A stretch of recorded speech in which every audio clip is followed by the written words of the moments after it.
રામાયણની આ કથા આપ સૌને હેરાન કરી દેશે કે હનુમાનજીને તુલસીનું પાન શા માટે પસંદ હતું. હનુમાનજીને તુલસીનો ભોગ અત્યંત પ્રિય છે, પરંતુ શું આપ જાણો છો કે આવું શા માટે? આના પાછળની એક રોચક કથા રામાયણમાં વર્ણિત કરવામાં આવેલી છે. સદીઓ પહેલાંની માન્યતા ચાલી આવી રહી છે કે હનુમાનજીને તુલસીનું પાન અર્પણ કરવાથી બધી જ મનોકામના પૂર્ણ થાય છે. જાણો કે હનુમાનજીને તુલસી શા માટે ચડાવવામાં આવે છે. જય શ્રી કૃષ્ણ મિત્રો, સ્વાગત છે તમારું મારી ચેનલ સ્નેહ સાગરમાં. જો આ નવીન જાણકારી આપ સર્વને પસંદ આવી હોય તો લાઈક, શેર અને સબસ્ક્રાઈબ કરી બેલ આઇકોન હિટ કરશો. અને જો આ રામાયણની જે હેરાન કરવાવાળી કથા છે તે તમને પસંદ આવી હોય તો કોમેન્ટ અવશ્ય કરશો. હનુમાનજીને તુલસીનો ભોગ અતિ પ્રિય છે. માન્યતા છે કે હનુમાનજીને તુલસીના પાનનો ભોગ લગાવવાથી, તેમને તુલસીની પાનની માળા પહેરાવવાથી ખૂબ જ પુણ્યકારી કાર્ય માનવામાં આવે છે. એવું માનવામાં આવે છે કે હનુમાનજીને તુલસી અર્પણ કરવાથી મનુષ્યના બધી જ મનોકામના પૂર્ણ થાય છે. પરંતુ શું આપ જાણો છો કે હનુમાનજીને તુલસીનો ભોગ આટલો બધો પ્રિય શા માટે છે? આની પાછળની એક રોચક કથા છે જે રામાયણમાં વર્ણન કરવામાં આવેલી છે. રામાયણની કથાઓમાં પણ આ પ્રકારની કથાનું વર્ણન કરવામાં આવેલું છે. આવો એક કથા જાણીએ. જે સમયે ભગવાન રામ અયોધ્યા પાછા ફરી રહ્યા હતા ત્યારે તેમનો અભિષેક કરવામાં આવ્યો અને તેમને મળવા માટે ભગવાન શંકર અને માતા પાર્વતી પણ અયોધ્યા પહોંચ્યા હતા.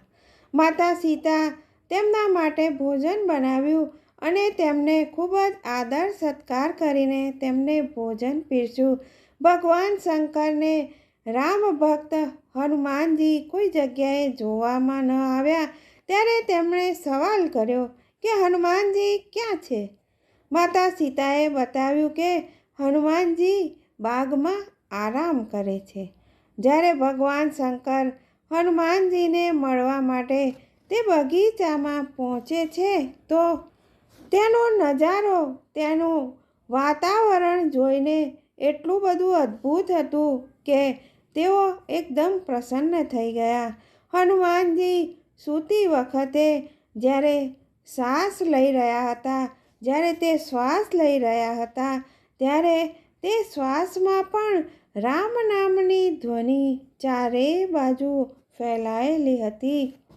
હનુમાનજી જ્યારે સૂતા સમયે શ્વાસ લઈ રહ્યા હતા ત્યારે તેમની શ્વાસથી રામ નામની ધ્વનિ ચારેય તરફ ફેલાયેલી હતી. અને ભગવાન શંકરે જ્યારે આ જોયું ત્યારે તેમણે રામ નામની ધૂનમાં ખોવાઈ ગયા અને નાચવા લાગ્યા. જ્યારે સમય ખૂબ વધારે વીતી ગયો ત્યારે અને છતાં પણ ભગવાન શંકર આવ્યા નહીં ત્યારે ભગવાન રામને ખૂબ જ આશ્ચર્ય થયું કે હજુ પણ હનુમાનજીને બોલાવીને શિવજી પાછા શા માટે ન ફર્યા.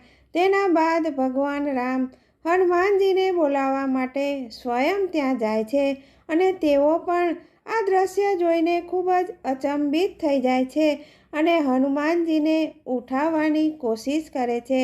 અને ત્યારે હનુમાનજીની ઊંઘ ઉડી જાય છે અને તેઓ ઊભા થઈ જાય છે. હનુમાનજીની ઊંઘ ઉડ્યા બાદ બધા લોકો ત્યાં ભોજન માટે જમવા માટે જાય છે. ત્યારે માતા સીતાએ હનુમાનજીને જમવા માટે આગ્રહ કર્યો અને તેમને બેસાડી દીધા. પરંતુ હનુમાનજી ક્યારેય પણ ભગવાન રામના પહેલાં ભોજન કરતા ન હતા અને માતા સીતાની આજ્ઞાને તેઓ ટાળી પણ ન શકતા હતા.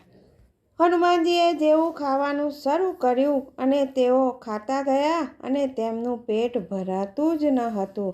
હનુમાનજીને આ રીતે ભોજન જમતા જોઈને માતા સીતાને ખૂબ જ ચિંતા થઈ અને તેમણે રામજીને કહ્યું. ત્યારે ભગવાન રામે માતા સીતાજીને કહ્યું કે તમે હનુમાનજીના જમવામાં એક તુલસીનું પાન મેળવી દો. જ્યારે માતા સીતાએ હનુમાનજીના ભોજનમાં તુલસીનું પાન મિશ્રિત કરી દીધું, તેના બાદ હનુમાનજીની ભૂખ શાંત થઈ ગઈ. ત્યારથી એવી માન્યતા ચાલી આવી રહી છે કે હનુમાનજીને તુલસી અર્પણ કરવાથી વ્યક્તિની દરેક મનોકામના પૂર્ણ થાય છે. હનુમાનજીને 108 તુલસીના પાન ઉપર ચંદનથી શ્રી રામ લખીને માળા પહેરાવવાનું પણ ખૂબ જ શુભ માનવામાં આવેલું છે. અને જો આપ ઈચ્છો તો હનુમાનજીને 1, 11, 21 અને 51 પાન પણ ચડાવી શકો છો, પરંતુ તેની ઉપર ચંદનથી ભગવાન શ્રી રામનું નામ અવશ્ય લખવું જોઈએ. જય શ્રી કૃષ્ણ મિત્રો. ફરી મળીશું આવા અવનવા નવા વિષય સાથે.